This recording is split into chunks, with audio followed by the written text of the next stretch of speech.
રાજકોટમાં 9 માળેથી પટકાતા શ્રમિકનું મૃત્યુ થયું છે। ડાયમંડ હિલ્સ પરથી પટકાતા શ્રમિકનું મોત થયું છે। મૃતક શ્રમિક રાજુ મધ્યપ્રદેશનો રહેવાસી છે। સાઇટ પર અંદાજિત 60 શ્રમિકો કરે છે કામ, તો મોટાભાગના સાઇટ ઉપર જ રહેતા હોવાનું ખુલ્યું છે। ડાયમંડ હિલ્સ સાઇટના માલિક છે માધવ ભૂત। જો કે રાજકોટમાં આ પ્રકારની ઘટના કે 150 ફૂટ રિંગ રોડ પર આવેલી બિલ્ડિંગ ઉપરથી 9 માળમાં નીચે પટકાતા શ્રમિકનું મૃત્યુ થયું છે। હું હોતો હતો ને એ મારો ભાઈ ફ્રી પડ્યો ને પછી ઓલા મારા મોટા ભાઈ એને ઉઠાડ્યો। પછી મને કે એના પગમાં લાગ્યું છે, આપણે દવાખાનામાં લઈ જવું છે। 108 ને ફોન કરો। 108 ને ફોન કર્યો, અહીંયા લઈ આવ્યા। કેવી રીતના પડ્યો તો એ કઈ કીધું તમારા ભાઈ? એવું કઈ નહીં કીધું। કેટલા વાગ્યા?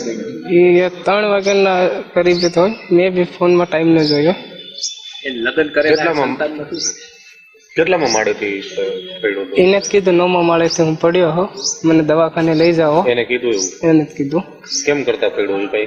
એવું કઈ નહીં કીધું। અમે ઓલા ગભરાઈ ગયા હતા અમે થોડાક કે હું 9મા માળેથી પડી ગઈ અને દવાખાને પહોંચાડી, એવું કઈ વાતચીત નહીં કરી। અકસ્માતમાં તો એક એક્સિડન્ટ થયેલ છે, બીજું કઈ છે નહીં। ટૂંકમાં રાતે સુવા સમયે પગ લપસી જવાથી કે એક્સપાયર, કેમ કે રાતના અકસ્માત એટલે રાતે તમે સૂતા હતા। ટૂંકમાં વસ્તુ કઈ મને ફોન આવ્યો એટલે હું સિવિલ હોસ્પિટલમાં આવ્યો, અને બીજું કઈ એમાં અકસ્માત જ છે, બીજું કઈ નથી। ઓકે, આ સાઇટ કોની છે? સાઇટનું નામ શું છે? અહીંયા કેટલા મજૂરો કામ કરતા હતા?